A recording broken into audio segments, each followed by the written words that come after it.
nous nous sommes permis de leur demander à quel titre ils faisaient la guerre à une nation qui ne leur avait fait nulle offense.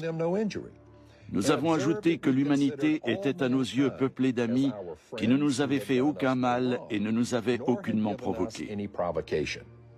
L'ambassadeur nous a répondu qu'ils obéissaient aux lois du prophète et que tout pays qui refusait de se plier à ses principes était une nation de pécheurs. À l'en croire, ils étaient dans leurs droits et accomplissaient leur devoir en combattant les infidèles en tout lieu et en réduisant en esclavage tous ceux qu'ils réussissaient à capturer. Il a précisé enfin que tout musulman mort au combat était assuré d'aller au paradis. Les négociations bilatérales n'aboutissent pas. 2 ans plus tard, le Dey d'Alger prend même en otage 2 équipages de navires.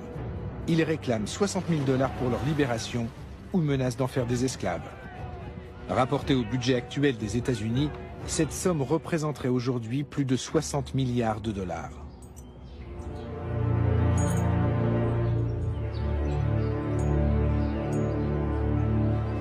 Nous les avons achetés. L'Amérique a conclu avec Alger un traité de paix. Un tribut de plusieurs millions de dollars qu'on leur verse, chaque année. Une somme de l'ordre de 20% des recettes de l'État.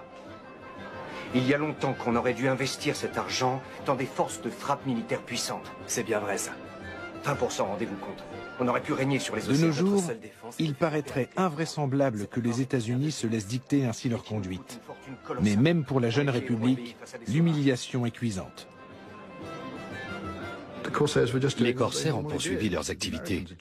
Or, les États-Unis ne disposaient ni d'une marine militaire, ni d'une stratégie pour s'attaquer aux barbaresques. Pendant leurs 20 premières années d'existence, ils ont dû réfléchir à un plan d'action. L'US Navy, telle que nous la connaissons, a vu le jour dans ce contexte. Les États-Unis se fixent un objectif ambitieux: bâtir de nouveaux navires de guerre qui n'auront pas leur pareil sur les océans. Leurs ingénieurs mobilisent tout leur savoir, issu de 3 siècles de construction navale. Ils innovent, supprimant les lourdes superstructures des siècles passés.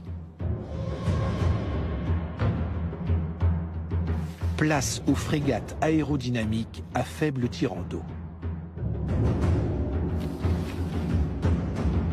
Les États-Unis veulent ainsi mettre fin aux conditions humiliantes du traité de paix et d'amitié qui les lie à Alger.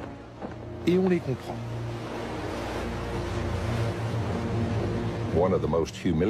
En 1795, les États-Unis ont connu un épisode particulièrement humiliant. Le Dey Hassan, le régent d'Alger, a exigé que les Américains lui construisent un navire au lieu de lui verser un tribut en espèces sonnantes et trébuchantes. Il devait livrer à Alger une frégate d'une 40aine de canons doublés de cuivre. Le président George Washington a écrit qu'il en avait été extrêmement mortifié. Mais les États-Unis étaient faibles à cette époque, et le président a jugé que son pays n'avait pas d'autre choix que de s'exécuter. Il savait pourtant bien qu'avec ce navire de guerre, les Algériens captureraient de nouveaux vaisseaux marchands américains et européens.